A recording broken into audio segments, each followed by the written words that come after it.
Declara-lhes para a sombra. Traz-nos para as sombras. Escala as montanhas pra me encontrar. Derruba as muralhas. Derruba as muralhas. Destrói as mentiras pra me encontrar. Traz-nos para as sombras. Traz-nos para as sombras. Escala as montanhas pra me encontrar. Derruba as muralhas. Derruba as muralhas. Destrói as mentiras pra me encontrar. Aleluia. Pai, obrigado, Senhor, porque o Senhor é bom e a sua bondade dura para sempre. Obrigado pelo privilégio de estarmos em tua presença e podermos estudar a tua palavra. Permita-nos, Senhor, conhecer a tua voz para aprendermos a identificar as vozes do engano, as vozes da manipulação. Que possamos, Senhor, conhecer e prosseguir em te conhecer, nosso Deus. Fale com o teu povo, fale com a tua igreja, fale com cada um de nós, no sacro santíssimo nome de Jesus. Amém. Alguém pode celebrar Jesus nesta hora?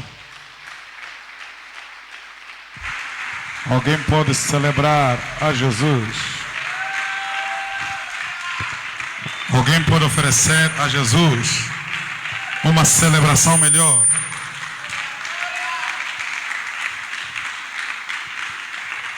Alguém pode celebrar a Jesus? Deus seja louvado, amém? Tome sua Bíblia em Salmos de número 1. Não sei se o micro que me der é para ficar bom. Salmos de número 1.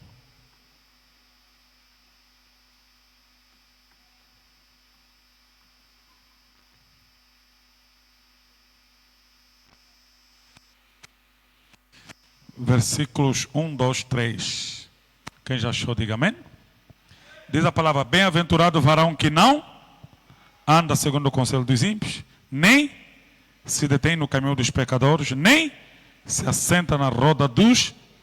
Antes tem o seu prazer na lei do Senhor, e na sua lei medita de dia e pois será como a árvore plantada junto a ribeiro de águas, o qual dá o seu fruto na estação própria, e cujas folhas não, e tudo quanto fizer prosperará. Pai, obrigado, Senhor, porque a tua palavra é viva, é vida, ela é eficaz. Permita, Senhor, que dela possamos ter razões para continuarmos a crescer em graça, a crescer no conhecimento do nosso Senhor e amado Jesus. Fale com teu povo nesta noite, no nome de Jesus. Amém. Amém. Tome seu assento, Deus abençoe. Quero saudar também os irmãos que estão reunidos a nós nas redes sociais, aqueles que tomarão sua caneta para então mais uma quinta-feira de estudo bíblico ou estudo da palavra. Os irmãos que estão no Facebook, partilhe com mais pessoas para que mais pessoas possam também ser abençoados. Não sei se estamos no ar, mas queria pedir a página para que a minha página esteja no ar. Vamos a isso então. Salmos de número 1. Este salmo é, na verdade, o salmo da felicidade do justo e da infelicidade do injusto. Salmos de número 1 é, na verdade, o começo da série de salmos. E estes salmos que é do salmista mor, Davi, e é o salmo também da bem-aventurança. Eu gosto de dizer que este salmo inaugura as bem-aventuranças na Bíblia Sagrada, nós sabemos que Jesus Cristo é o mestre das bem-aventuranças, né? Jesus Cristo, aí no Sermão da Montanha, se dedica àquilo que chamamos as bem-aventuranças. Bem-aventurados os pobres, bem-aventurados os mansos, e estas bem-aventuranças dos evangelhos têm sua gênese também em Salmos. E o salmista começa dizendo: bem-aventurado o varão que não anda. E como eu já preguei muito sobre isso aqui, e não conseguiria dar continuidade sem fazer referência ao que os amados já conhecem, já aprenderam, porque estes salmos começam com o que o crente não faz. Amém? Com o que o crente não faz. Só uma pausa para pedir ao Davi e outros para que a mensagem esteja na minha página.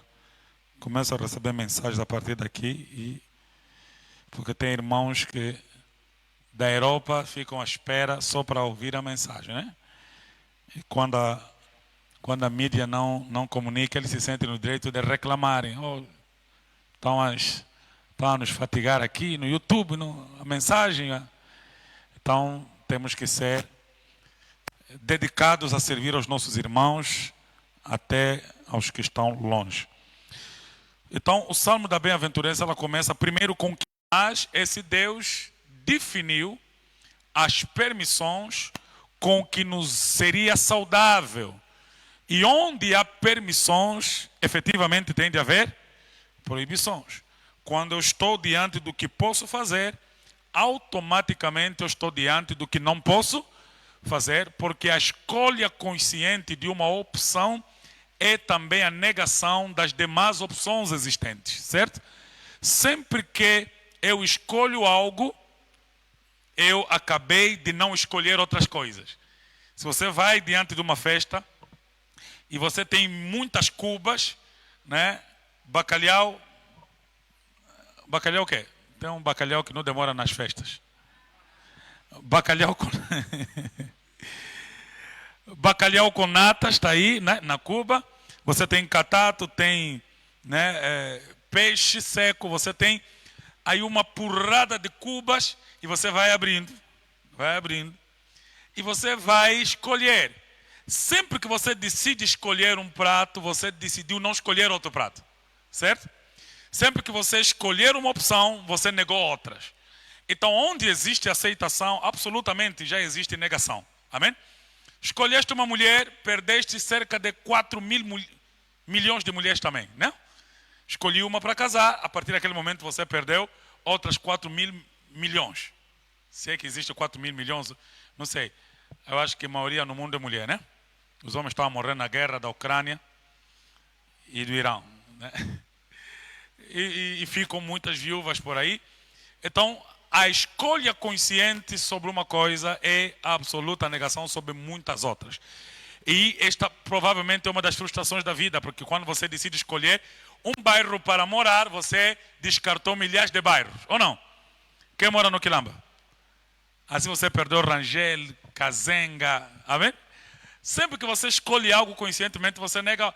E quando nós escolhemos Deus, automaticamente nós escolhemos negar outras coisas. E se nós escolhemos ser justos, a bem-aventurança é nossa herança. E na bem-aventurança está dito que nós não andamos segundo o conselho dos ímpios.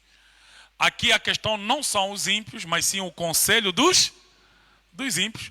Porque alguém uma vez me perguntou, mas se a Bíblia diz que é bem-aventurado o varão que não anda segundo o conselho dos ímpios, como é que fica eu que tenho um pai ímpio, irmão ímpio, colega ímpio? Não, a Bíblia aqui não está a retratar de andar com ímpios. Está a retratar de seguir o conselho do ímpio. Não é andar com ímpio, é andar no conselho do ímpio. Ok? Porque eu posso ter família ímpia e eu preciso ter paciência com elas, preciso pregar a elas, eu preciso anunciar o evangelho a elas, mas quanto ao seu conselho eu não ando. Nem me detenho no caminho dos pecadores. Mais uma vez, não são os pecadores. De outro modo, nós teríamos o julgamento dos fariseus, que disseram de Jesus, ele é amigo dos pecadores. Porque Jesus decidia, ok, sentar com os pecadores, pregar aos pecadores, sentou com a samaritana, entrou na casa, né, de Simão, deixou-se beijar por uma pecadora, ok? Salvou uma pecadora do apedrejamento e ele ganhou uma alcunha. Jesus, o amigo dos pecadores. Esse senta com os publicanos. Amém?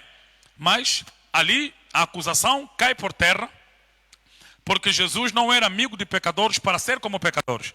Jesus era amigo dos pecadores que se tornariam seus seguidores.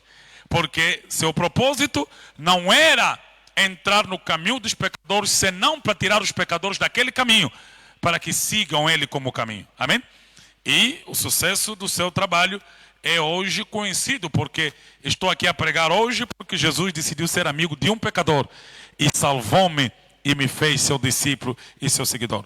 Outra é que não se assenta na roda dos escarnecedores. Mais uma vez, alguém diria, mas nós não podemos sentar assim numa roda. Se eu for no óbito familiar, estamos sentados na roda?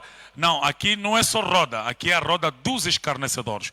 O escarnecer é, na verdade, o ato de zombar, ok? De zombar do que é sério, do que é moral, do que é útil. Imagina uma roda onde as pessoas estão a rir, fofocar, estão a mentir sobre outras pessoas, estão a escarnecer de Deus, da sua palavra, dos seus princípios. Aí a Bíblia diz claramente que nós, os bem-aventurados, não sentamos nessa roda. Nem que nessa roda todos os irmãos que estão a escarnecer são batizados na água, ok? Ou até são ministros. Se a roda é para escarnecer, quem é bem-aventurado já vai se levantar e vai embora. Certo? Porque eu não me assento na roda dos escarnecedores. Aqui não estão mencionado quem são esses escarnecedores. Se são pastores, se são evangelistas, se são ministros, se são crentes. Não, o escarnecer é a qualidade de, né, tratar de forma carnal qualquer assunto que seja, ok? De forma a humilhar, de forma a zombar, de forma a ir contra aquilo que são, então, os princípios e valores que glorifiquem a Deus. Quando pessoas se levantam contra o que é puro, o que é santo, o que é verdadeiro, esta roda não é nossa. E aqui então vai, porque ainda estamos no estudo sobre o estudo bíblico, antes tem o seu prazer na lei do Senhor e na sua lei medita de dia e de noite. Aqui entra o positivo. Enquanto eu nego roda dos escarnecedores, caminho dos pecadores, enquanto eu nego conselho dos ímpios, eu tenho o que faço. Então, o crente é conhecido primeiro pelas coisas que não faz, segundo, deve ser conhecido pelas coisas que faz. Amém? Quando é que eu sei que alguém é crente? Quando é que eu sei que alguém é cristão? Quero identificar alguém, pastor, como cristão. Você vai lhe conhecer por duas coisas: pelas coisas que ele não faz e pelas que ele faz. Ok? Quais são as coisas que ele escolheu não fazer e quais são as coisas que ele faz? Isso soma quem é o crente. Ah, pastor, eu conheci um senhor, ele até não é da igreja, mas faz boas coisas. Quais coisas? Ele ajuda os pobres, tá bom, é o que ele faz. Agora me diga o que ele não faz. Certo? Porque se nós julgamos as pessoas apenas pelas coisas que faz, há muito ímpio que vai passar por crente, ou não? Até faz mais boas obras, certo? Ele vai lá no Cantintão, oferece água para as pessoas, não?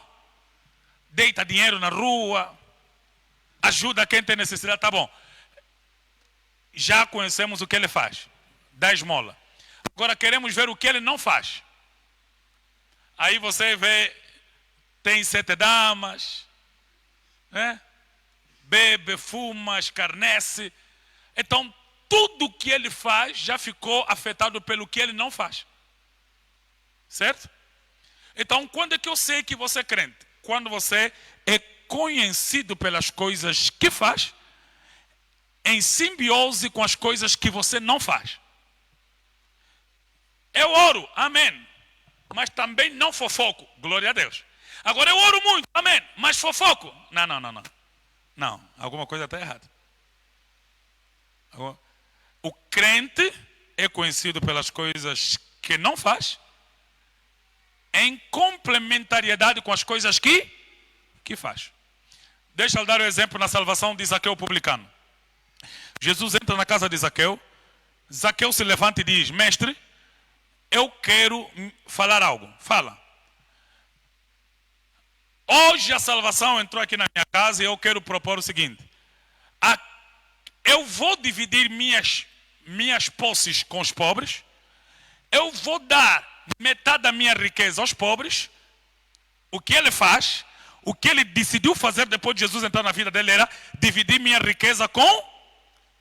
É o que ele decidiu fazer. Segundo, e a quem eu roubei vou devolver 4 vezes mais.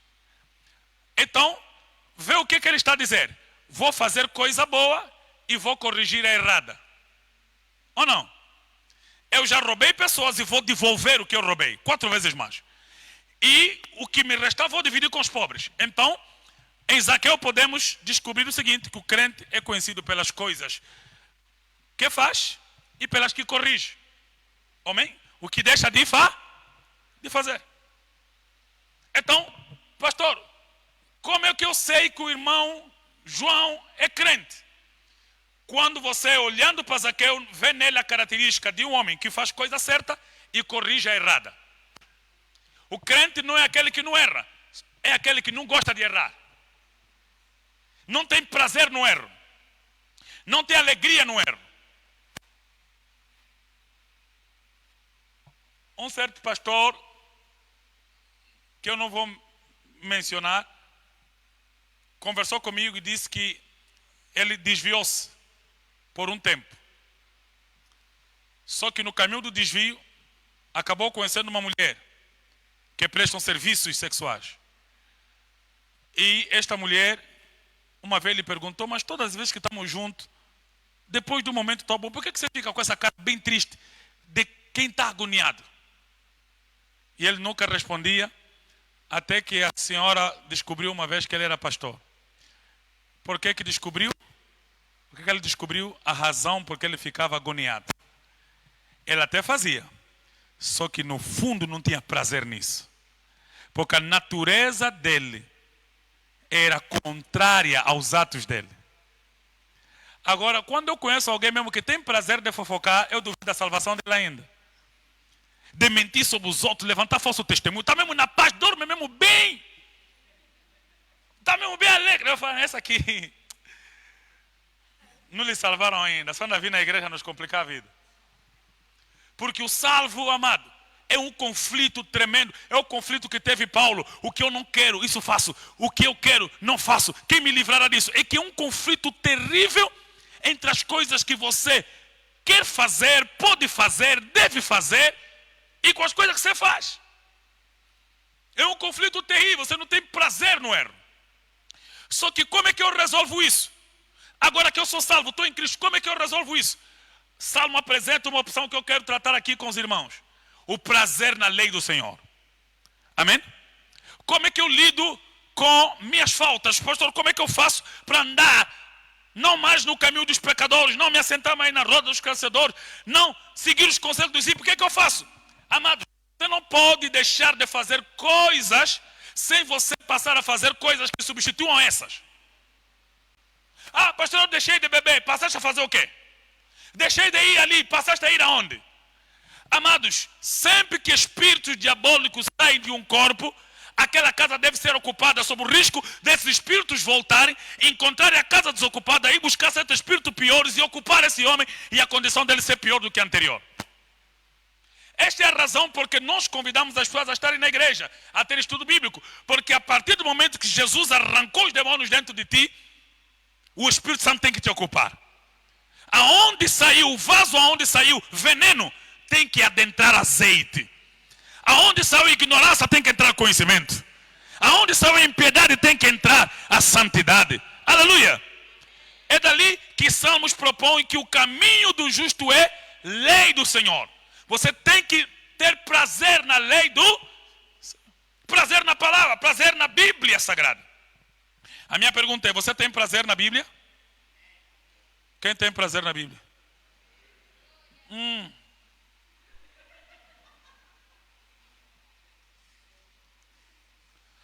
Hoje estamos a discutir os falsos pastores, os falsos mestres, mas eu acredito que o grande problema da cristandade não é, ou não são, primeiramente, os falsos mestres e os falsos profetas. Ou não são só os falsos profetas, mas também os falsos crentes. Nós temos bué de falso crente. Crente mesmo da mungua mesmo. Crente que os falsos mestres, os falsos pastores, os falsos profetas, no pacote vai estar lá também os falsos crentes. Quando Jesus derrubou as mesas dos cambiadores no templo, a Bíblia diz que ele derrubou a mesa dos que vendiam e dos que compravam. Quer dizer que Jesus não julga apenas os que vendem, Jesus julga também os que compram. Por isso, os que vendem o falso evangelho não serão julgados sem os que compram o falso evangelho. Então, ninguém aqui vai apresentar desculpa. Ah, não, eu mesmo, ele afinal estava embora nos mentir. Não, você estava a se deixar mentir, porque se você conhecesse a palavra de Deus, você julgaria o ensino. Você colocaria na balança, você iria escrutinar. Pastor Sadraque é um homem de Deus, mas deixa eu ouvir o que ele está a falar. Ele tem respaldo bíblico? Está na palavra de Deus? É como o Senhor ensinou? Você precisa julgar, mano. Até você pode confiar em mim. Não, é mestre, é homem da palavra. Esse homem desviei. Você sabe? Me entrou na mente num espírito diabólico. Aí, imagina. Dei ouvido à doutrina do demônio. Todos entraram na mente, também estão a aceitar. É por isso que você tem que amar a palavra. Você tem que ter conhecimento da lei do Senhor. Amém? Vai que depois mudei o propósito no caminho. Quero embora com Kumbu. Agora começo a estudar todo o texto de dinheiro. Agora fala. Então você tem que ter a palavra de Deus para julgar enquanto eu falo. Amém? Também é um exercício bom. Até fico feliz porque dou conta que não estudei à toa. Porque quando você também vai pregar ou ensinar coisas profundas para pessoas que não têm interesse pela palavra, perde o tempo à toa. É tipo tentar dar aula de matemática do ensino superior em pessoas do básico, que não estão nele, ele não sabe nada, não conhece os sinais, não sabe nada de infinito, não sabe nada de integrais, você só está assim, matar boi de número no quadro, estás a morrer sozinho com o pó do giz. O aluno está nem ali, quando bate a prova, 0. Não, mas quando conhecemos uma igreja que questiona, que ama a palavra, que respeita as escrituras, também nós ficamos felizes, amém? Sabemos que não está a ser em vão. Então, amados, aqui está, prazer na lei do Senhor. Fala para alguém, prazer na lei do Senhor. Prazer na lei do Senhor. Ter prazer na lei do Senhor pressupõe meditação. Se você tem prazer na lei do Senhor, na quinta-feira passada, foi passada? Falei sobre o tipo de leitura, né? Quem se lembra? Qual é a primeira?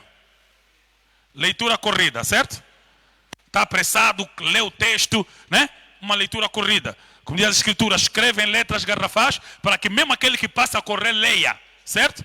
É tipo, nós estamos aqui na Via Expresso. Quase todas as lojas, todos os armazéns que estão aqui na Via Expresso colocaram letras grossas, grandes. Para que você mesmo a Via 120 vai ler mesmo MDC. Certo? Você está a fazer corrida ou leitura corrida, que você começa a ver o M a te perseguir. Você está acelerado também, o M tipo, você nunca deixa conta, quando a leitura é grande, parece que você, quanto mais a letra também está a te acompanhar, né? Então, é próprio do marketing, certo? Se o local é corrido, você precisa colocar letras, mas se você estiver, por exemplo, numa rua em New York, né? Você vai ver lojas das Versace em letras normais, ok? Com uma luz, porque você ali, você não passa a correr, você caminha aí na Broadway, você anda, você chega na loja, é clássico, é tudo, né, minimalista, tudo organizado. Mas aqui na Via Expresso, se você meter teu negócio, você tem que meter letra grossa para as pessoas leiam a correr. E a Bíblia Sagrada também pode se ler a correr, ok? Você pode, em alguns momentos, pastor, não tenho tido muito tempo, lê a correr. Pega, abre um texto, só tenho 5 minutos, vou ler esse texto, vou pensar nesse texto, vou repetir esse texto, vou colocar no coração esse texto, vai ser o meu texto do dia, vou andar com esse texto, vou repetir esse texto, vou ler rápido. A segunda leitura qual foi? Meditação, amém? Tem um pouco de mais tempo, senta com calma, lê. Meditar é pensar reflexivamente no assunto. É você ler, mas refletir sobre ele. Procurar a explicação, botar a aplicação para a tua vida. Como é que isso se aplica a mim nesse tempo? Medita, ok? Estás a sair, mas estás a pensar naquele texto. Isso é meditar, ok? Os do yoga sentam no chão, ficam com os olhos fechados a meditar. Meditar é isso, é você interiorizar o que você leu. É botar para dentro e pensar nele. A terceira leitura que eu sugeri, qual foi? O estudo. Já o estudo é outra coisa. Diferente da meditação, no estudo você tem comparação. Você encontra texto correlacionado. Esse texto aqui que diz isso, tem sua base aonde? No Antigo Testamento. Está escrito em que parte? Como interpretaram os outros mestres esse versículo? Como? Porque se você não lê corridamente um versículo, você já tem a bênção do versículo, mas você não tem a profundidade dele. Se você medita, você tem até a aplicação pessoal desse versículo, mas você não tem ainda a profundidade até você estudar. Há bué de texto pregado por bué de líderes que não conhecem o texto, porque não estudou o texto e aplica de maneira errada. Não é porque a pessoa é mal intencionada ou é fraca, não. É porque tem de chegar a um nível de leitura que tem de ser estudo. Amém? Tem que ser profundidade de estudo. Você tem que comparar com os originais. Ok? Existe texto de difícil interpretação nas escrituras. Sem um estudo cuidadoso, você vai se perder. Você vai entrar em conflito. Então, nós sugerimos essas leituras porque alguns versos bíblicos não são fáceis, de fácil interpretação, muitos dos quais chegaram a nós por meio de transliteração que, vindo dos textos originais para o português, sem uma explicação clara, você vai perder, né? Você vai perder a beleza do versículo. Você não entende às vezes o contexto imediato do texto, você não entende o contexto, né, histórico, você não entende o contexto geográfico, você só vai ler, Mas quando você estuda contexto geográfico, por exemplo, tu não és quente, não és frio, és morno, te vomitarei da minha boca. Para você entender esse versículo, você tem que entender o contexto histórico em que foi dito, o contexto geográfico, porque a geografia onde foi esse texto aplicado é de uma cidade onde havia água quente e fria ao mesmo tempo, que era morna. Era água gélida que se encontrava com as quentes, criava uma água saloba, e o povo daquela cidade não conseguia beber aquela água. E Jesus manda aquela carta fazendo referência à água daquele contexto geográfico. Certo? Então, amado, era água saloba que ninguém conseguia beber. Então, até a explicação da carta enviada ao anjo da igreja tinha contexto geográfico. Quando você lê, você começa a compreender a beleza do texto, certo? Então, principalmente quando estamos a falar de línguas originais, hoje, por exemplo, estava a discutir um texto em Kikongo com meu pai.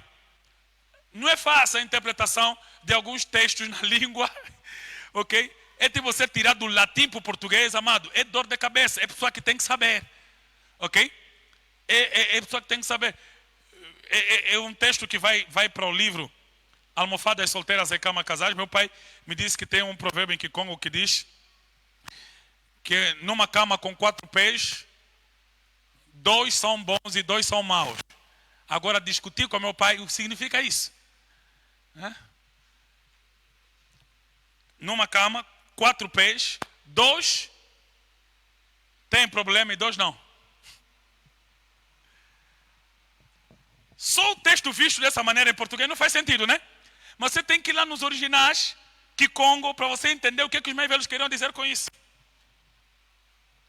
Ele está a falar da responsabilidade pessoal que cada um tem consigo mesmo. Você pode ser casado, na cama tem 4 pés, 2 pés do marido, 2 pés da esposa, mas se um está errado, o outro pode não estar. Em português você começa a vir já aqui na questão mas o Kikongo tem um peso que você precisa de contexto interpretativo antes da aplicação. A Bíblia Sagrada é do mesmo jeito.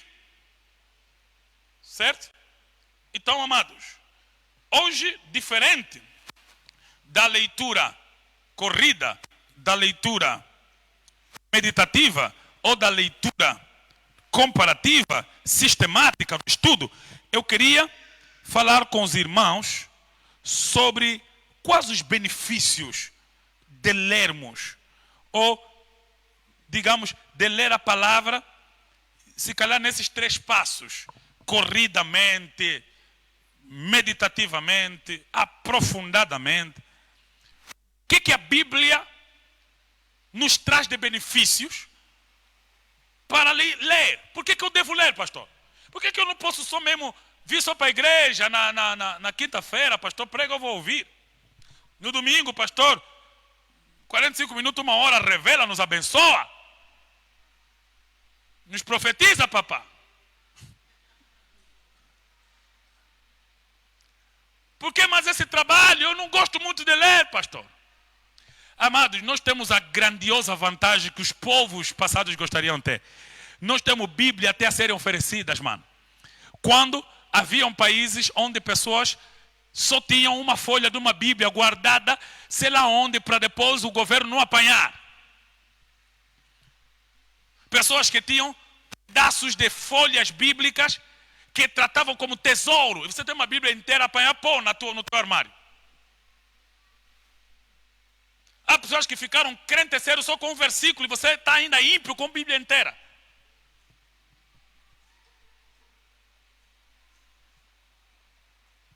Lembro-me da história de um homem que ele foi pregado. O cara era um criminoso terrível.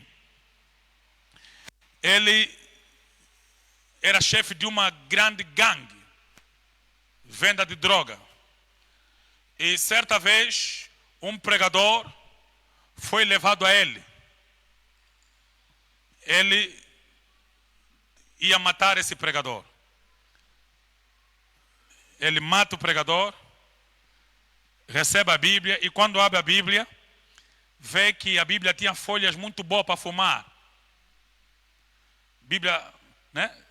Quem já fumou sabe. Folha muito fina, né? Dá para enrolar lá um bom charuto. Então ele viu, poxa, essa Bíblia aqui tem folhas boas. Vou começar a fumar. Ele começava a rasgar os papéis da Bíblia, fumava. Agora imagina, ele ficou anos a fumar a Bíblia. Que ele pega, rasga lá uma folha, mete lá a bula. Gênesis, Êxodo, Números, Levítico, Deuteronômio, 1 Reis, 2, 1 Samuel, 2. Vai. Salmos, passou. Antigo Testamento, fumou enquanto o pulmão ia ficando antigo. Terminou, começou Novo Testamento, Mateus, Marcos, Lucas, João 1, João 2, João 3. Eu disse à pessoa, mas eu estou a fumar isso aqui, deixa ainda ler. Calhou João 3. Começou a ler. Quando o versículo 16 lhe entrou na mente. Porque Deus amou o mundo de tal maneira que deu o seu Filho único para que todo aquele que nele crê não pereça, mas tenha vida eterna. Ele começou a chorar e a tremer. Já tinha fumado todo o Antigo Testamento, começou com todos, já tinha fumado todos os evangelhos sinóticos, só ficou de começar a fumar João para chegar até Apocalipse. Só que João lhe travou, para ainda, me lê ainda um pouco, não me fuma hoje, lê. Quando ele leu, se converteu apenas com João 3,16. Já não fumou mais outra parte da Bíblia. Decidiu procurar outra. Ficou crente. Transformou outros bandidos também em crente. Porque decidiu ler. Existe uma vantagem em ler a palavra de Deus. Não basta tê-la em tua casa, em teu escritório. Não, lê. Fale para alguém, lê. Não fuma, lê. Pastor, então por que eu devo? Primeiro, porque Deus se deu a conhecer nela. Primeiro, Deus se deu a conhecer nela. Por que razão devo ler a Bíblia? Porque Deus se deu a conhecer na palavra de Deus. Tudo que podemos saber de Deus também está nas Escrituras. A Bíblia também pode ser chamada a autobiografia de Deus. Deus nela se apresenta. Na Bíblia Deus fala quem Ele é. Na Bíblia Deus fala o que Ele fez. Na Bíblia Deus revela qual é o nome dEle. Na Bíblia Deus revela qual é o filho dEle. Na Bíblia Deus revela quais são os filhos dEle. Amado, não tem biografia melhor de Deus do que a palavra de Deus. Amém? Eu quero conhecer mais de Deus. Eu quero mais. Agora não são os worship, né? Quero te conhecer, Jeová. Lê! Mais e mais, quero te conhecer. Lê! Parem de cantar, lê. Vai ler, porque Deus se deu a conhecer nas letras sacras das Escrituras. Depois de louvar, eu quero te conhecer. Abre a Bíblia e lê sua autobiografia. Fale para alguém, eu quero conhecer a Deus. E eu vou ler. Sabe o que é que Jesus falou em João 5:39? Eu já ensinei aqui, porque esse texto pode ser declarativo ou, na verdade, exortativo. Ele diz assim: vocês estudam as Escrituras cuidadosamente, porque cuidaste ter nela a vida eterna. São elas que testificam a meu respeito. Pastor, eu quero conhecer mais de Jesus. Lê a Bíblia. Não vale a pena subir no monte, Senhor. Eu estou aqui, sou teu servo. Eu quero te conhecer. Me apareça. Jesus está me matando, já te apareci. Lê na Bíblia. Lê. São elas que testificam de mim. Lê. Se você não me quer conhecer, onde eu me dei a conhecer, quer me conhecer como? Você não quer ouvir minhas palavras, quer ver minha face para quê? Se você não ama o que eu falei, você não vai amar o que eu vou mostrar. João ouviu Jesus. João viu Jesus em carne. João viu Jesus andar sobre as águas. João viu Jesus transfigurado. João viu Jesus ressuscitado. João viu Jesus glorificado. Mas tudo que João viu, glorificado na ilha de Pátamos, transfigurado no monte, ressuscitado na sepultura e na sala, andando por cima das águas, João teve privilégio a toda essa visão. Primeiro porque ele deu atenção aos ouvidos, ouviu a palavra, ouviu o recado: arrependei-vos, deixe o barco, sede meus seguidores. João ouviu a palavra, por isso teve acesso à visão. Você não queira ver nada de Deus se você não lhe ouviu primeiro. A obediência é o caminho para a revelação. Se você ouve e obedece, você está apto para revelação. Você lhe ouve? Então, primeiro, por que razão eu devo ler a Bíblia? Porque nela Deus se deu a conhecer. É a autobiografia de Deus. João 14:6 diz: eu sou o caminho, a verdade e a vida. Ninguém vê ao Pai senão por mim. Se você realmente me conhecesse, conheceriam também meu Pai. Já agora vocês o têm visto. Jesus se revela nas Escrituras. Amém. Jesus se revela nas Escrituras. Segundo, por que eu devo ler a Bíblia? Primeiro, porque Deus nela se deu a conhecer. Segundo, porque nela está a vontade de Deus. Amém? Segundo, porque nela está revelada a vontade de quem? Quando eu conheço alguém, o próximo passo é conhecer o que ele gosta, ou não? Vocês que já namoram sabem. Vocês que já namoraram. Os que não namoraram, amém. Grave a mensagem para ouvir quando se apaixonarem. Sabe como é que são os namorados apaixonados? Qual é a cor que gostas? De banana, de chocolate ou de jinguba? É boa mochi, mano. Por isso namorar é bom. É só o casamento que anula algumas coisas depois. Já não te fazem mais bolo, é só já um bolo assim só. Come só já, engole. Mas quando você decide conhecer alguém, você quer saber as vontades dele. A cor preferida dele, né? O que ele gosta? Qual é a equipe dele de futebol? Amados, você quer conhecer a Deus, você não quer conhecer a vontade dele? Pastor, eu quero conhecer a Deus, lê. Eu quero conhecer qual é a vontade dele, lê. A a vontade dele está expressamente revelada nas Escrituras. Amém? Qual é a vontade de Deus? A Bíblia fala. Por exemplo, a Bíblia diz, esta é a vontade de Deus, que todos os homens cheguem ao conhecimento que todo mundo se salve. É a vontade de Deus. É por isso, quando você conhece a Bíblia, conhece a vontade de Deus, você se torna um pregador, você se torna um evangelista. Porque quando você começa a ir pregar o evangelho, você está a revelar a vontade de Deus, que todos os homens se salvem. A vontade de Deus.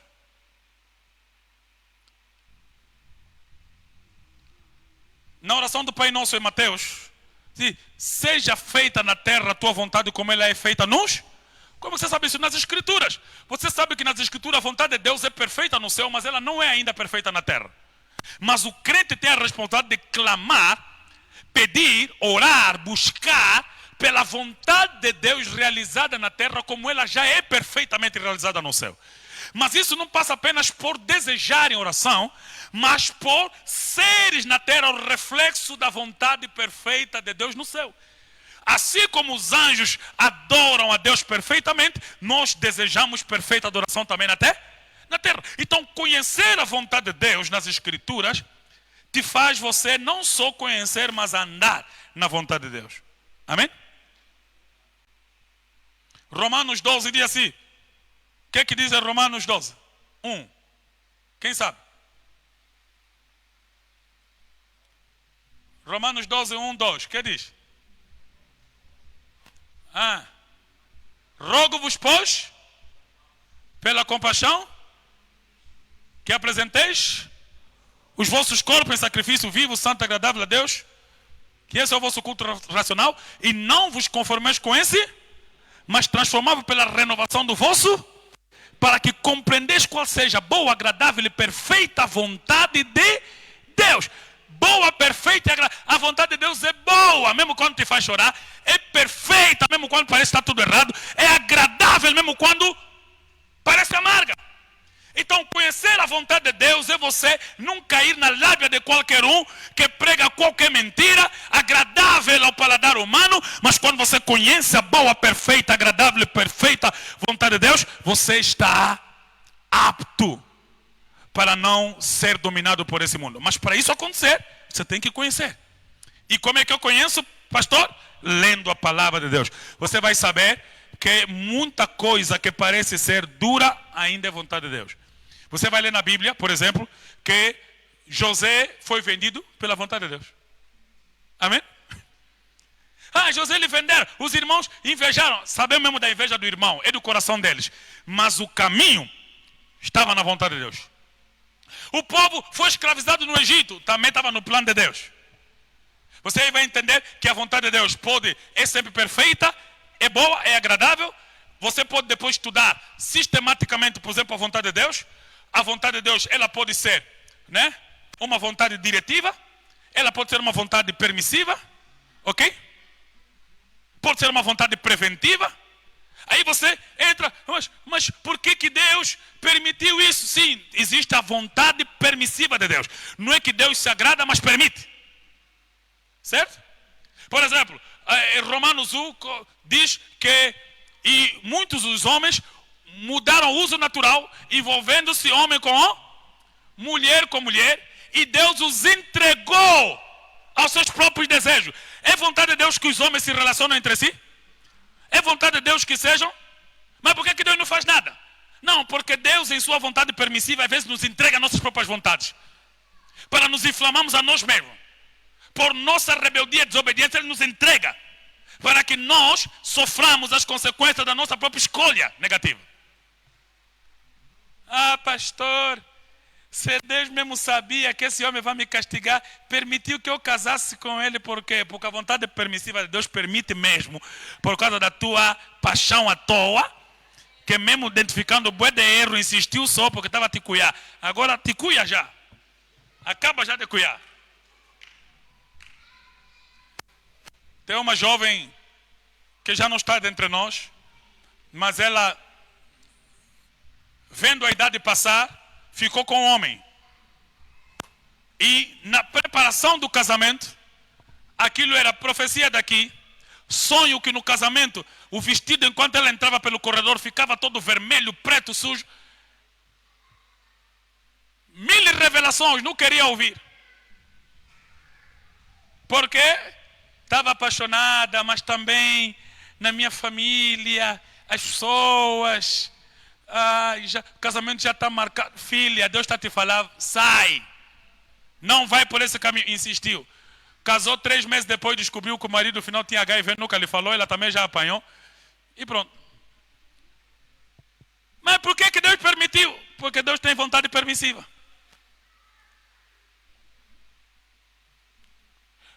E você precisa conhecer as vontades de Deus. Deus não é um tio briguento que vai começar a te agarrar. Você quer ir pecar, tá te agarrar, senão, filho meu, não vai. Ele te falou não vai, te dando possibilidade de ir, ele não é ditador. Certo? Ele te diz não faz, te dando possibilidade de você fazer mesmo. Para que você tenha a escolha consciente de lhe obedecer, de escolher não fazer. Amém. Filho, porque quis. Não filho, porque não quis. Mas para você conhecer a vontade de Deus, você tem que estudar. E quando você começa a compreender a vontade de Deus, você tem muito mais paz. Porque você começa a ver perseguições, lutas, guerras, mas você já não vai perder paz. Porque você vai dar conta que na vontade expressa de Deus nas Escrituras, não sou o único que passou por perseguição. Grandes homens de Deus antes de nós passaram por perseguição. Alguns inclusive foram mortos. E a vontade de Deus estava lá. A vontade de Deus estava lá quando Jesus foi crucificado. A vontade de Deus estava lá quando Paulo foi preso. A vontade de Deus estava lá quando Pedro foi crucificado. A vontade de Deus estava lá quando Tiago foi degolado. A vontade de Deus estava lá quando muitos cristãos na história foram queimados no fogo, lançados em buracos, lançados no meio do mar. A vontade de Deus estava lá. Em momentos duros, difíceis. Se você não lê a Bíblia e não conhece a vontade de Deus, você pode se afastar de Deus inventando vontade para Deus.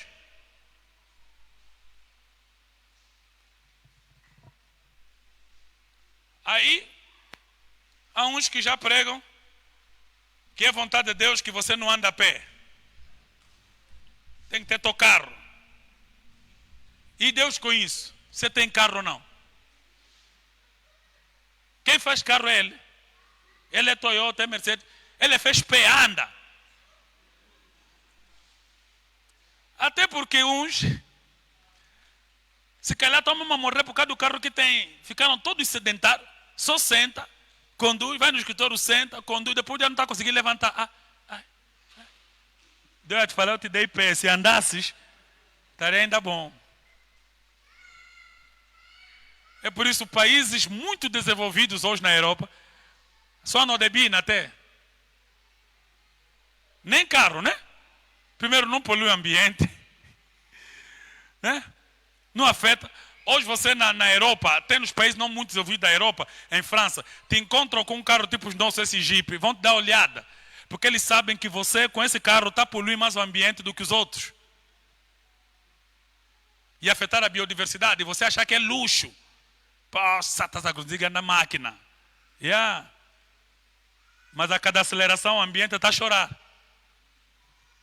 Por isso hoje agora está a se investir em carros elétricos, porque é uma luta ambiental hoje. Né? Então, amados, conhecer a vontade de Deus, expressa nas Escrituras, é um privilégio que só tem quem lê a palavra. Terceira vantagem. Por que eu devo ler a Bíblia? Primeiro, se é para conhecer a Deus, se é para conhecer a vontade dEle, entra aqui outro aspecto. Quando você conhece a Deus e conhece a vontade dEle, você aprende a identificar melhor o que não é vontade dEle. Amém? Você aprende a discernir, coloca discernimento. Discernir. Já conheces a pessoa, conheces a vontade dEle. Qual o terceiro passo? Discernimento. Por exemplo, se eu pegar agora, ligar para minha esposa e dizer, amor, deixe só aí na cantina, me compra só uma birra, Mesmo que a voz é minha, ela não vai acreditar que sou eu. Alô? É quem que está a falar? Eu mesmo. Oh, birra para quê? Não, mete uma birra fresca, estou a vir no jantar. Ela vai não, alguma coisa está errada. Será que sequestraram meu marido? Está a imitar? Não vai acreditar. Certo? Agora, outra posição. Pego só meu telefone, outra pessoa, e liga. Amor, tudo bem? Yeah, olha só, prepara só, aquece só meu jantar. É uma coisa que eu faço, normal, mas como a voz não é minha, ela também não vai aceitar. Certo? É um pedido normal na voz errada, ou uma voz errada com pedidos, né? Voz certa com pedido errado, ou a voz errada com pedido certo. Ela vai negar as duas opções, certo? Então, primeiro, se você conhece a Deus, conhece a vontade dele, o terceiro passo vai ser você discernir o que ele te pede. Porque Jesus conhecia o Pai. Quando Satanás lhe pediu para ele se atirar, ele negou rápido. Está escrito: aos teus anjos dará ordem para que não tropeças em pedra alguma. Lança-te. Jesus, também está escrito: não tentarás o Senhor teu Deus. Não tenta, não, esquece. Vamos atirar daqui na montanha, para os anjos me agarrar. Vou só testar a todos os anjos, porque eu só posso não me atirar. Isso é tentar Deus. Não vou fazer isso. Aí se eu me pancar, escorregar, aí o anjo entra em ação. Agora com vontade própria. É duas vontades a competir. Se eu tenho vontade de me atirar, por que eu vou querer vontade de Deus para me agarrar? Compreende? Só que quando você não conhece nem Deus, nem voz de Deus, qualquer revelação em nome de Deus você aceita. Sim.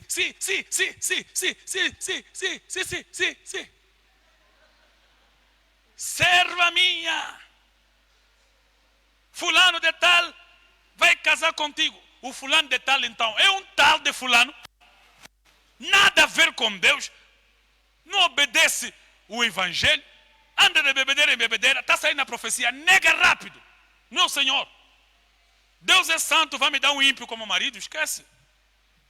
A não ser que já é teu marido. Agora, se não é, não faz isso. Mas há muitas revelações que vêm ali. Está a revelar business tortuoso para te dar dinheiro. Você também está aceitando? Não. Deus confirmou. Vamos sacar lá só 10 milhões. Jesus amado. Eu ouvi hoje que muita gente migra para a Europa, até crente. A nova moda dos crentes é mentir para conseguirem visto ou para conseguirem residência. Ele chega lá, se apresenta: em Angola estão a me perseguir, por isso imigrei. Inventa uma história qualquer. Bué de crente estão a mentir na Europa. Bué, assim estão mesmo a assistir aqui. Já, um que está me assistindo já mentiu, já lhe deram visto, mas mentiu mesmo bem. Chorou até na frente da pessoa. Estão a me perseguir lá em Angola. E pior, nossos irmãos aqui vizinhos do Congo Democrático, ou de lá, se ouviu história de pessoas, principalmente em França, Bélgica, que eles encontraram uma forma de justificar biblicamente o ato de mentir. E ele vai: Abraão, quando foi para o Egito, mentiu que Sara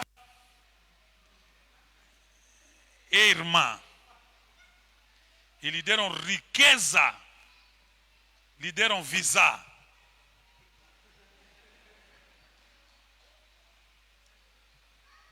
E ficou bíblico a mentira. Me digam vocês, é bíblico? É vontade de Deus que você minta para conseguir o visto? Se calhar vocês falem, vou passar minha mensagem para outro ponto. Parece convincente, te lê mesmo esse versículo, você mesmo aceita.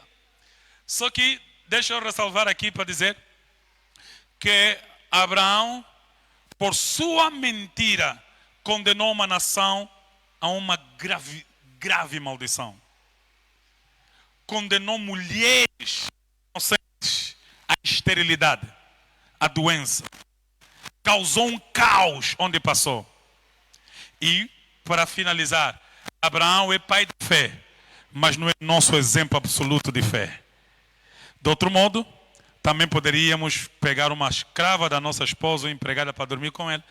De outro modo, poderíamos também receber de Deus autorização para levar nosso filho numa montanha para lhe matar. Então Abraão não é o nosso exemplo absoluto de fé. Mas antes, Jesus Cristo sim. É aquele que nele tudo converge. Naquilo que Moisés acertou, glórias a Deus. Naquilo que Abraão acertou, glórias a Deus. Naquilo que Davi acertou, vou imitar. Naquilo que Josué, Elias, todos fizeram bem, eu posso imitar. Mas nosso absoluto exemplo de vida é Jesus, que nunca errou e nada errou. Devemos olhar para ele para imitar tudo sem falta. Agora Davi eu imito e evito. Abraão imito e lhe evito. Moisés também lhe imito e também lhe evito. Jesus lhe imito até o fim, porque ele é perfeito exemplo para todos que creem. Amém. Nosso tempo já foi, então vou correr. Ou vou continuar na próxima quinta. Vou ler até... Segundo, para fortalecimento da nossa fé. Amém? Para o crescimento na fé. Escreva comigo, crescimento na fé. Por que eu devo ler? Crescimento da fé. A fé vem pelo ouvir. E o ouvir pela Romanos 10, 17. Amém? Efésios 3, 12 diz: em Cristo temos ousadia e acesso e confiança mediante a fé nele.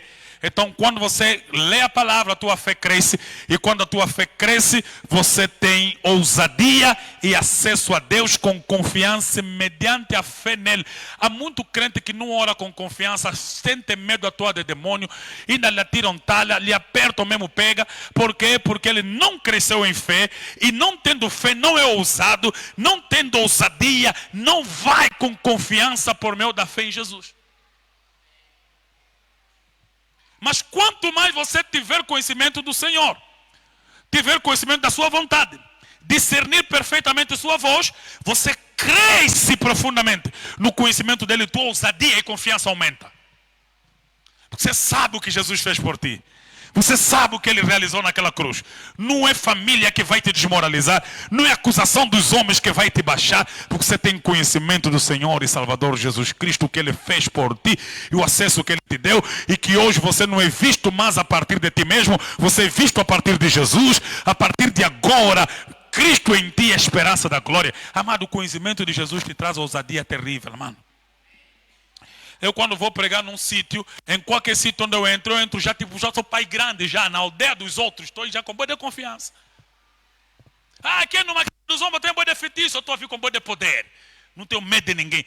Eu estou aí com a confiança do conhecimento que eu tenho do Senhor Jesus, da fé que eu ganhei e da ousadia que dele emana. Agora, de crentes medrosos temos muito, mas a maioria deles não lê. Não lê, só ouve. E hoje agora as lives que tem de dar medo. É bué. É pisa. Na tua família tem bruxa. Agora as amantes estão a colocar não sei o que na comida do marido. Amado, você, isso aqui é bué de medo, só à toa. Começa a inventar histórias. Amado, fala de Jesus. Conheça Jesus, prossiga ele em conhecer. À medida que você lhe conhecer, você se conhece, você conhece o outro, você amadurece. E amado, quando nós conhecermos Jesus, vamos dar conta que tudo nele converge. Não há que temer nada, nem ninguém. Amém? Olha só, se eu conheço Jesus e mediante a fé eu tenho confiança, Romanos 1,17 diz o seguinte: porque a justiça de Deus se revela no evangelho de fé em fé, como está escrito, o justo viverá da fé. A justiça se revela de fé em... Nota a palavra. Quem se converteu hoje tem fé. Só que quando você começa a estudar a palavra, você sai de fé para fé. Quando você começa a não só ler, a meditar, você sai de fé para fé. E na meditação você está numa fé. Quando começa a estudar, você vai para outra fé. Onde você está aí é fé, mas onde você está aí é fé. É de fé em fé. Uma fé é mais fé do que a outra, mas tudo é fé.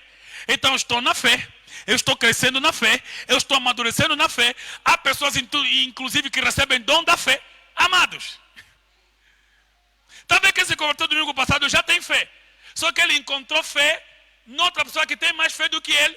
E então ele também está crescendo de fé em fé. E como é que eu cresço nisso? Em Jesus. Olha só, os discípulos muitas vezes foram repreendidos por Jesus. Quando eu vou estratificar a fé, eu posso colocar pelo menos 3 fases: fé baixa, fé média e fé alta. Ok? A fé baixa é a baixa, está abaixo. A fé média é só fé, é a fé. E a fé alta é fé acima da média. Certo? Jesus muitas vezes repreendeu homens de pequena fé. Homens de pouca fé, estão abaixo. Jesus Cristo elogiou fé de algumas pessoas. Pela tua fé, estás curado. Aquela é fé média. Mas teve fé que Jesus admirou. Disse, nem mesmo em Israel encontrei fé igual. Fé alta. Então temos essas 3 fés. A fé baixa merece repreensão. A fé média merece a cura. Mas a fé alta merece elogio. Essa aí tem confiança. É a fé da mulher que discutiu com o próprio mestre.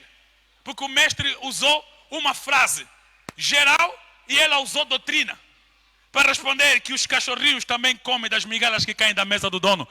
Como ensinou-se na lei. Não colha todas as espigas no campo, deixa cair algumas para os estrangeiros.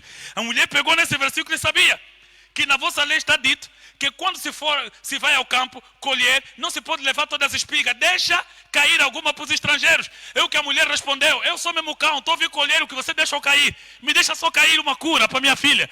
Ah, não leva só migalha, receba mesmo já o pão. Aleluia, vou agir como meu avô, vou agir como meu pai Boaz, quando fez com a Moabita Ruth. Moabita foi apanhar migalhas no campo. Noemi lhe disse, olha, vai no campo de Boaz e apanha as migalhas. Boaz se apaixonou por ela, disse, não lhe deixa cair migalha, deixa cair mesmo comida. Deixa cair, deixa cair. Quando Ruth voltava para casa, a sogra lhe perguntava, mas isso tudo? Disse, sim, lá naquele campo deixa cair muito. Só que em Jesus Cristo encontramos um Boaz, mais Boaz do que aquele Boaz, que por graça nos deu mais do que espiga, nos fez recolher bênção por meio da fé. Então, amados, você precisa crescer de fé em fé. Amém. Cresça de fé em fé. Apocalipse 14, 12 diz, aqui está a perseverança dos santos, os que guardam os mandamentos de Deus e a fé em Jesus Cristo. A fé tem recompensa futura. Quem é da fé no futuro vai estar nessa frase. Aqui está a perseverança dos santos, os que guardam os mandamentos de Deus e a fé em Jesus. Quem vai ouvir isso naquele dia? Quem vai ouvir isso naquele dia?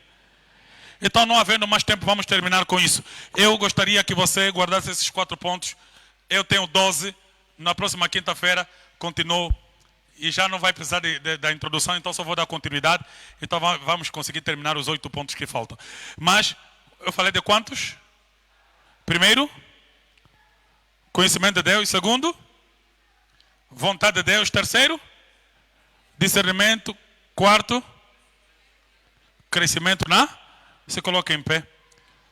Agora ore por isso. Diga, Senhor, me dê prazer na leitura.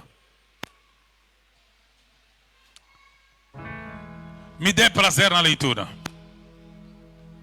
Me dê prazer na tua palavra. Eu quero te conhecer, eu quero conhecer a tua vontade.